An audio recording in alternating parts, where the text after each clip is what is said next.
জাতিসংঘের কৃষি ও খাদ্য সংস্থার তথ্য মতে সবজি উৎপাদনে বাংলাদেশ এখন বিশ্বে তৃতীয়। একসময় দেশের মধ্য ও উত্তরাঞ্চল এবং দক্ষিণ পশ্চিমাঞ্চলের যশোরেই কেবল সবজির চাষ হতো। এখন দেশের সর্বত্র প্রায় সব অঞ্চলেই সবজির চাষ হয়। সবজি উৎপাদনে নরসিংদী জেলার অবদান উল্লেখযোগ্য। দেশের উৎপাদিত সবজির প্রায় সিংহভাগ যোগান যায় এই নরসিংদী থেকে।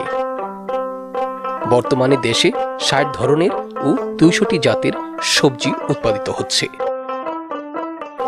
নরসিংদী জেলার বেলাবো উপজেলা প্রায় সব ধরনের সবজি উৎপাদনের জন্য বিখ্যাত।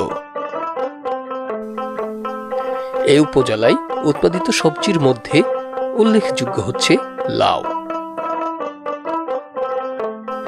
শীতকালীন সবজির মধ্যে আদর্শ সবজি হচ্ছে লাউ। লাউয়ের পাতা সরল ও একান্তর, বোটা লম্বা ও ভেতরে ফাঁপা থাকে।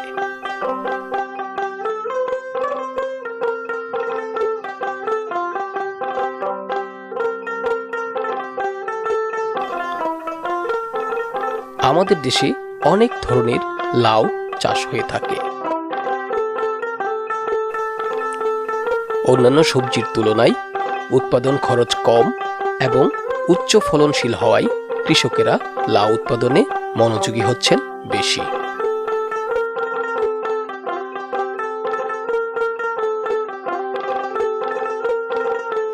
কুয়াশা ভেজা ভোরে সূর্যের আলো ফোটার সাথে সাথেই কৃষকেরা লাউ সংগ্রহের জন্য জমিতে চলে যান।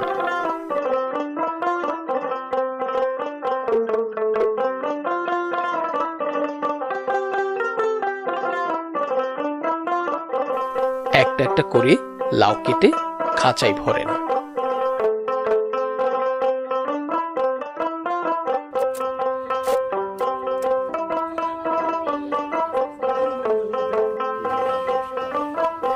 জমি থেকে বের হওয়ার আগে কতটা লাউ হলো তা একবার আঙ্গুল দিয়ে গণার কাজটি সেরে নেন।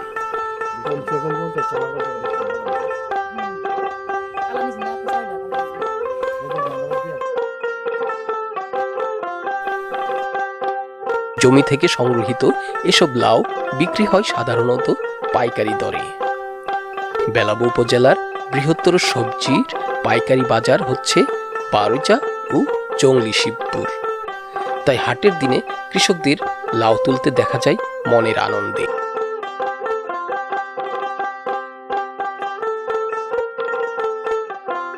পাইকারি বাজারে প্রতি পিস লাউ বিক্রি হয় সাধারণত ৩০ থেকে ৪০ টাকা দরে। খুচরা বাজারে এসব লাউ বিক্রি হয় এক একটা ৬০ থেকে ৮০ টাকা করে।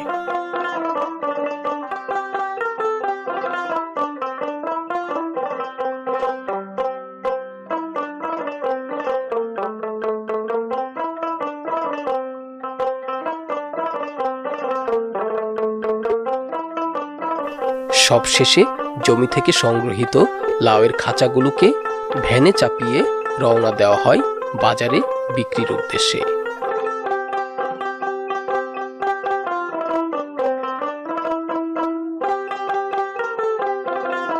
নরসিংদীর বেলাবোতে উৎপাদিত লাউ স্থানীয় ও জাতীয় চাহিদা মেটানোর পাশাপাশি বিদেশেও রপ্তানি হচ্ছে।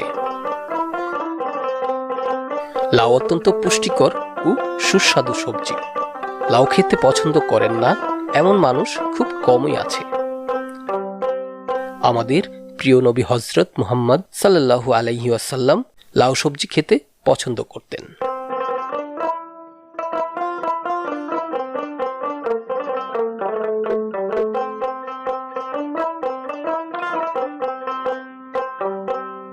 লাউয়ের খোসা, শাঁস, পাতা সহ লাউয়ের সব অংশই খাওয়া যায়।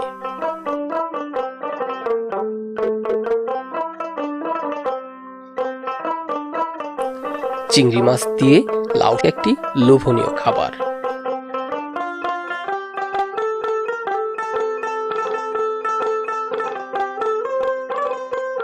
ভোজন বিলাসীদের কাছে লাউ যেন একটি আস্বাদনের টুকরো।